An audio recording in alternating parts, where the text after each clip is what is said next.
प्रतिभाताई जे थोडंसं थांबवते बालाजी, मुख्यमंत्री बोलायला आलेले आहेत. मी थोडंसं इंटरप्ट करते तुम्हाला, आय एम सॉरी. काउंटिंगचा शेवटचा टप्पा चाललेला आहे आणि आतापर्यंत हाती आलेले निकाल आणि अंतिम टप्प्यातले कल लक्षात घेता महाराष्ट्राच्या जनतेने पुन्हा एकदा महायुतीवरच आपला विश्वास दाखवलेला आहे. 12 जिल्हा परिषदांमध्ये भारतीय जनता पार्टी पुन्हा एकदा सर्वात मोठा पक्ष म्हणून या ठिकाणी स्थापित झालेला आपल्याला पाहायला मिळतोय आणि 12ही जिल्हा परिषदांमध्ये महायुतीचीच सत्ता येईल हे आता अतिशय स्पष्ट झालेलं आहे. साधारण आपण बघितलं तर जवळपास या ठिकाणी 60 ठिकाणी भाजप नंबर 1 वर आहे. छत्रपती संभाजीनगर, सिंधुदुर्ग, सोलापूर, सांगली, धाराशिव, परभणी आणि सातारा. शिवसेना 2 ठिकाणी नंबर 1 वर आहे, रत्नागिरी आणि रायगड. राष्ट्रवादी काँग्रेस पुण्यामध्ये नंबर 1 वर आहे आणि जिथे तीनही पक्ष एकत्रित लढलो अशा कोल्हापूर आणि लातूरमध्ये देखील आम्हीच नंबर 1 वर आहोत. महायुतीच नंबर 1 वर आहे. त्यामुळे मला असं वाटतं की अतिशय चांगला अशा प्रकारचा हा कल समोर आलेला आहे. भारतीय जनता पक्षाकरता देखील आपला 2017चा रेकॉर्ड हा भाजपने तोडलेला आहे. 2017 साली या जिल्हा परिषदांमध्ये भाजपला 141 जागा होत्या. आता अजून निकाल पूर्ण व्हायचे आहेत, पण घोषित झालेल्या निकालांमध्येच 236 जागा या भाजपला मिळालेल्या आहेत आणि भाजप हा नंबर 1 पक्ष म्हणून या ठिकाणी एस्टॅब्लिश झाला आहे. आपण जर पंचायत समितीचा विचार केला तर पंचायत समितीच्या आतापर्यंत घोषित जागा ज्या झालेल्या आहेत त्याच्यामध्ये 2017 साली भाजपला एकूण सगळ्या जागा मिळून 284 जागा होत्या, पण आतापर्यंतचा जो कल आहे त्यात 410 जागा भाजपला मिळालेल्या आहेत. त्यामुळे एक मला असं वाटतं मोठी उडी ही भारतीय जनता पक्षाने मारलेली आहे आणि तशीच आमच्या मित्रांनाही चांगल्या जागा या ठिकाणी मिळालेल्या आहेत. साधारणपणे आपण 125 पंचायत समितीचा जर कल बघितला तर या 125 पैकी साधारणपणे 50 या पंचायत समिती भारतीय जनता पक्षाकडे असतील, 26 शिवसेनेकडे असतील, 23 राष्ट्रवादी काँग्रेसकडे असतील. बाकी मग आपण विचार केला तर एक 7 ते 8 काँग्रेसकडे, 7 ते 8 शरद पवार यांच्या पार्टीकडे आणि उबाठाकडे 5 अशा पद्धतीची आत्ताची परिस्थिती आहे. त्यामुळे इथे देखील आपण जर विचार केला तर महायुतीला 125 पैकी 100च्या वर पंचायत समिती जिंकता आलेल्या आहेत. ही देखील मला असं वाटतं एक अत्यंत महत्त्वाची गोष्ट आहे. दुर्दैवाने या निवडणुकीच्या दरम्यान आमचे महायुतीतले एक वरिष्ठ नेते अजितदादा पवार यांचा दुर्दैवी मृत्यू झाला. त्याचंही एक प्रकारे दुःख आम्हा सर्वांना आहे. मी स्वतः हा निर्णय केला होता की त्यामुळे मी प्रचार करणार नाही, त्यामुळे मी फक्त एक आव्हानाचा व्हिडिओ हा सगळ्या जिल्हा परिषदांमध्ये केला होता. पण एकूणच जी काही महाराष्ट्राच्या ग्रामीण भागाची मानसिकता आहे ती मानसिकता यातनं पूर्णपणे समोर आलेली आहे. पहिले नगरपालिका, मग महानगरपालिका आणि आता जिल्हा परिषदा या सगळ्या निवडणुकातून महाराष्ट्र सरकारने केलेलं जे काम आहे या कामावर एक प्रकारे जनतेने शिक्कामोर्तबच केला आहे असं मी स्पष्टपणे म्हणेन. आमचे दोन्ही जे सहकारी पक्ष आहेत त्यांचंही मी अतिशय मनापासून अभिनंदन करतो आणि विशेषतः भारतीय जनता पक्षाचे आमचे अध्यक्ष रवींद्र चव्हाण साहेब यांचंही अभिनंदन करतो की त्यांच्या नेतृत्वात एक अतिशय उत्तम अशा प्रकारचा विजय भारतीय जनता पक्षाला मिळून आता तिसऱ्याही निवडणुकीमध्ये भारतीय जनता पार्टी हा नंबर 1चा पक्ष झालेला आहे. महाराष्ट्राच्या जनतेचे देखील अतिशय मनापासून आभार मानतो आणि त्यांच्या आशा आकांक्षा पूर्ण करण्याकरता आम्ही योग्य अशा प्रकारचा कारभार चालवू हे आश्वासन देखील त्यांना देतो. आज महाराष्ट्र में जिला पंचायत के चुनाव हुए. 12 जिला पंचायतों के चुनाव में पूरी 12 जगह हमारे महायुति को सत्ता मिलेगी और विशेष रूप से फिर एक बार भारतीय जनता पार्टी ही सबसे बड़े दल के रूप में उभरी है. ये सबसे बड़ा दल बना है. सबसे ज्यादा सीटें ये बीजेपी को मिली है. पंचायत समिति में भी भारतीय जनता पार्टी वापस सबसे बड़ा दल बना है. 2017 में जहां हमें 284 सीटें मिली थी, इस बार 410 सीटें हमको वहां पर मिली है और कुल जो तहसील पंचायत समिति होती है उसमें से 125 में से तकरीबन 105 जगह पर हमारे महायुति के सभापति बनेंगे और हमको पूर्ण बहुमत वहां पर मिला है.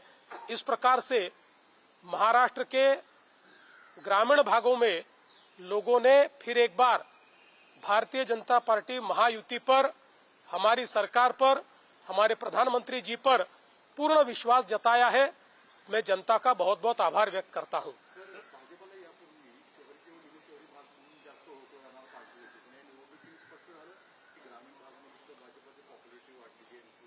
2017 साली देखील आम्ही अतिशय चांगली मुसंडी ग्रामीण भागात मारली होती. 2014 असेल, 19 असेल किंवा 24 असेल, आम्ही ग्रामीण भागात विधानसभेत अतिशय चांगला विजय प्राप्त केला होता. पण यावेळी मात्र त्याही पेक्षा मोठा विजय मिळालेला आहे. त्यामुळे हे तर आम्ही 2014 सालीच जे मिथक होतं की भाजप हा शहरी किंवा निमशहरी पक्ष आहे हे आम्ही तोडलं होतं, ते 17 मध्ये आम्ही अधोरेखित केलं आणि आता मात्र पूर्णपणे आम्ही ते स्थापित केलेलं आहे की भारतीय जनता पार्टी शहर, निमशहर आणि ग्रामीण अशा सगळ्या भागात नंबर 1चा पक्ष आहे.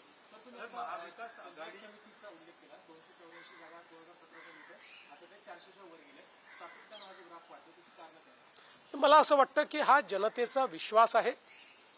एकूणच या देशामध्ये प्रधानमंत्री नरेंद्र मोदीजी यांनी ज्या प्रकारे ग्राम विकासाचं कार्य हातामध्ये घेतलं, ज्या प्रकारे ग्रामीण इन्फ्रास्ट्रक्चर करता मोठ्या प्रमाणात निधी उपलब्ध करून दिला, ज्या प्रकारे आवास योजना असेल, शौचालयाच्या योजना असतील किंवा लखपती दीदीची योजना असेल, अशा विविध योजनांतनं एक सकारात्मक वातावरण तयार केलं आणि त्याच वेळी महाराष्ट्रातल्या सरकारने जे कार्य करून दाखवलं त्यामुळे एक मोठा विश्वास हा जनतेच्या मनामध्ये तयार झाला.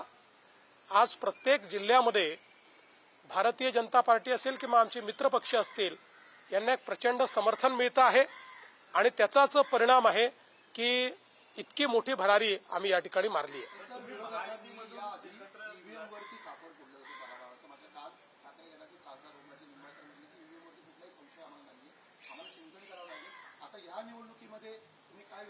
मला असं वाटतं की ज्यांना हे वाटतं की आपल्याला चिंतन करावं लागेल ते अतिशय योग्य मार्गावर आहेत.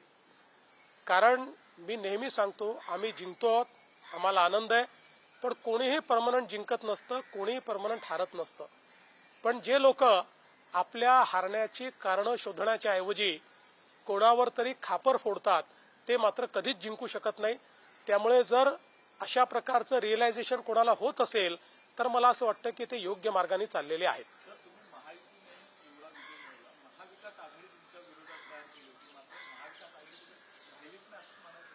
महाविकास आघाडी फारशी कुठे दिसत नाहीये आणि खरं म्हणजे आम्हाला फारसं काही करण्याची गरज नाही.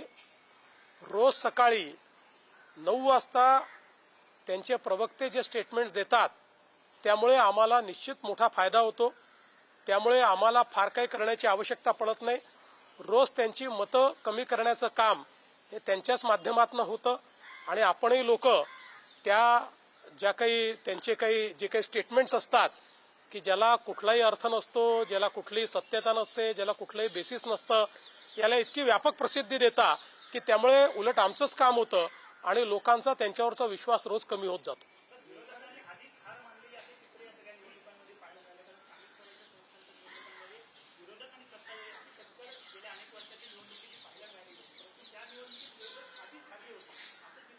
मला असं वाटतं की मुळामध्ये विरोधकांमध्ये जी लढण्याची एक शक्ती पाहिजे किंवा लढण्याची जी इच्छाशक्ती पाहिजे त्या इच्छाशक्तीचा कुठेतरी अभाव दिसतोय. शेवटी विरोधी पक्षात काम करत असताना जनतेमध्ये जाऊन आपल्याला त्या ठिकाणी काम करावं लागतं, जनतेचा आवाज बनावा लागतो. पण विरोधी पक्ष हा केवळ माध्यमांमध्ये दिसतो. विरोधी पक्ष कुठेही जनतेत दिसत नाही. तो जोपर्यंत माध्यमांमध्ये आहे तोपर्यंत जनता त्यांच्यासोबत जाणार नाही. आज आमच्या पुढे या समितीने आपला अहवाल सादर केलेला आहे. आता हा जो अहवाल आहे हा अहवाल आमच्या मंत्रिमंडळापुढे आम्ही मांडू. त्यातल्या ज्या विविध शिफारसी आहेत त्या शिफारसींवर मंत्रिमंडळ चर्चा करेल आणि त्यातल्या कुठल्या शिफारसी स्वीकारायच्या आहेत, कुठल्या मॉडिफाय करायच्या आहेत, या संदर्भातली जी काही निर्णय आहे ते मंत्रिमंडळ घेईल आणि त्यानंतरच आपल्याला त्या संदर्भातलं ब्रीफिंग केलं जाईल. देखिए, हमने जो कमेटी तैयार की थी उस कमेटी ने आज हमको रिपोर्ट दिया है. ये जो रिपोर्ट है अब कैबिनेट के सामने जाएगा. इसको स्वीकारने का या उसमें कोई मॉडिफिकेशन की आवश्यकता होगी या उसको पूर्ण रूप से स्वीकारना है, इसके ऊपर कैबिनेट निर्णय करेगा. उसके बाद आपको इसकी पूरी जानकारी दी जाएगी.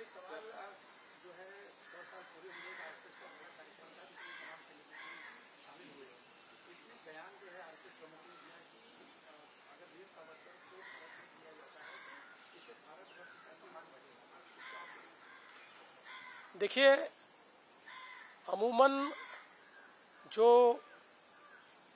राष्ट्रीय स्वयंसेवक संघ के पूजनीय सरसंघचालक जी बयान देते हैं उसके ऊपर हम कभी दूसरा बयान नहीं देते या उसके ऊपर हम कभी अपना मत व्यक्त नहीं करते, क्योंकि हम ऐसा मानते हैं कि वो जो बोलते हैं ये एक प्रकार से दिशा दर्शक होता है. उस पर वापस किसी ने अपनी बात को रखना ये हमारे में प्रथा नहीं है.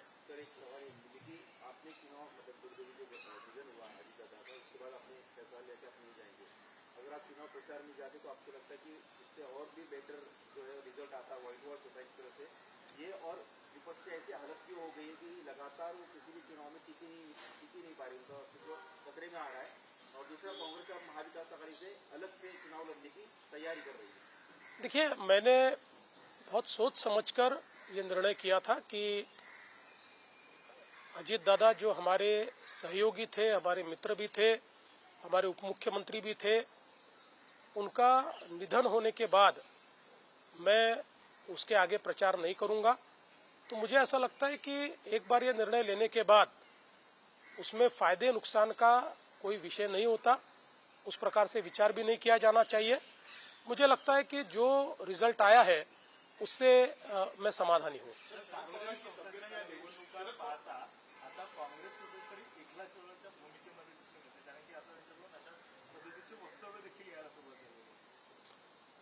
बघा, शेवटी काँग्रेसने काय करायचं हा त्यांचा निर्णय आहे.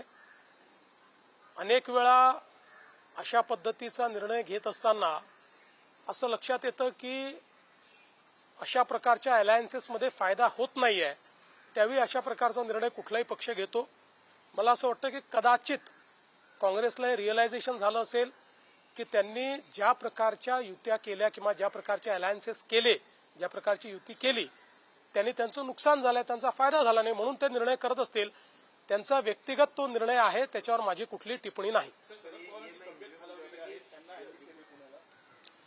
मला देखील ही माहिती मिळाली की म्हणजे मला माध्यमातूनच मिळाली, मला काही अधिकृत माहिती मिळालेली नाही. पण कदाचित आता या ज्या काही सगळ्या घटना झाल्या त्याच्यामध्ये बराच स्ट्रेस हा झालेला असू शकतो त्यांना, पण मला विश्वास आहे की त्यांची तब्येत ठीक होईल आणि आमच्या सर्वांच्या प्रार्थनाही त्यांच्यासोबत आहेत, आमच्या शुभेच्छाही त्यांच्यासोबत आहेत, त्यामुळे निश्चितपणे ते अतिशय नीट बरे होतील.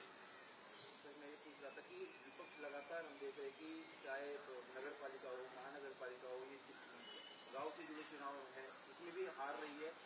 आप जीत रहे, आप विकास की बात करते हैं, आप मोदी जी की बात करते हैं, आप आपके डेवलपमेंट की बात कर रहे हैं. विपक्ष की इतनी बुरी हालत क्यों हो रही है? क्या विपक्ष? देखिए, मुझे ऐसा लगता है कि विपक्ष ने जनता की नब्ज को समझना छोड़ दिया है. अव्वल तो पूरा विपक्ष ये केवल मीडिया में नजर आता है, वो कहीं पर भी जमीन पर नजर नहीं आता. लोगों की अपेक्षाओं को समझने का काम विपक्ष ने छोड़ दिया है. अपनी अपेक्षाओं को लोगों की अपेक्षा समझना, इससे बड़ी भूल राजनीति में कोई नहीं होती. इसलिए जो विषयों को वो विषय मानकर लगातार उसके ऊपर बोलते रहते. जिल्हा परिषद निवडणुकीत भाजपचा डंका बघायला मिळालाय. 12 पैकी 8 झेडपीत भाजपने वर्चस्व राखलेलं आहे. शिवसेना 2 तर राष्ट्रवादीकडे 2 जिल्हा परिषद आहेत. एकाही जिल्हा परिषदेत महाविकास आघाडीला सत्ता मिळालेली नाही. काँग्रेस, शरद पवारांची राष्ट्रवादी आणि ठाकरेंच्या शिवसेनेची अक्षरशः इथे पिछेहाट झालेली आहे.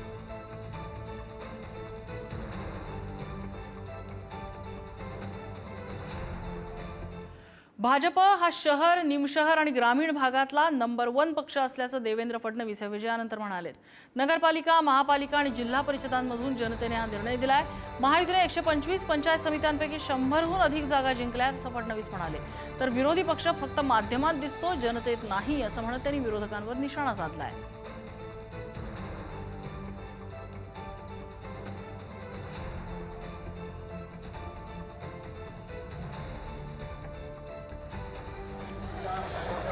समितीचा विचार केला तर पंचायत समितीच्या आतापर्यंत घोषित जागा ज्या झालेल्या आहेत त्याच्यामध्ये 2017 साली भाजपला एकूण सगळ्या जागा मिळून 284 जागा होत्या, पण आतापर्यंतचा जो कल आहे त्यात 410 जागा भाजपला मिळालेल्या आहेत. त्यामुळे एक मला असं वाटतं मोठी उडी ही भारतीय जनता पक्षाने मारलेली आहे. साधारण आपण बघितलं तर जवळपास या ठिकाणी 60 ठिकाणी भाजप नंबर 1 वर आहे. छत्रपती संभाजीनगर, सिंधुदुर्ग, सोलापूर, सांगली, धाराशिव, परभणी आणि सातारा. शिवसेना 2 ठिकाणी नंबर 1 वर आहे, रत्नागिरी आणि रायगड. राष्ट्रवादी काँग्रेस पुण्यामध्ये नंबर 1 वर आहे. आणि जिथे तीनही पक्ष एकत्रित लढलो अशा कोल्हापूर आणि लातूरमध्ये देखील आम्हीच नंबर 1 वर आहोत. महायुतीच नंबर 1 वर आहे. त्यामुळे मला असं वाटतं की अतिशय चांगला अशा प्रकारचा हा कल समोर आलेला आहे. आतापर्यंत हाती आलेले निकाल आणि अंतिम टप्प्यातले कल लक्षात घेता महाराष्ट्राच्या जनतेने पुन्हा एकदा महायुतीवरच आपला विश्वास दाखवलेला आहे. 12 जिल्हा परिषदांमध्ये भारतीय जनता पार्टी पुन्हा एकदा सर्वात मोठा पक्ष म्हणून या ठिकाणी स्थापित झालेला आपल्याला पाहायला मिळतोय. आणि 12ही जिल्हा परिषदांमध्ये महायुतीचीच सत्ता येईल हे आता अतिशय स्पष्ट झालेलं आहे.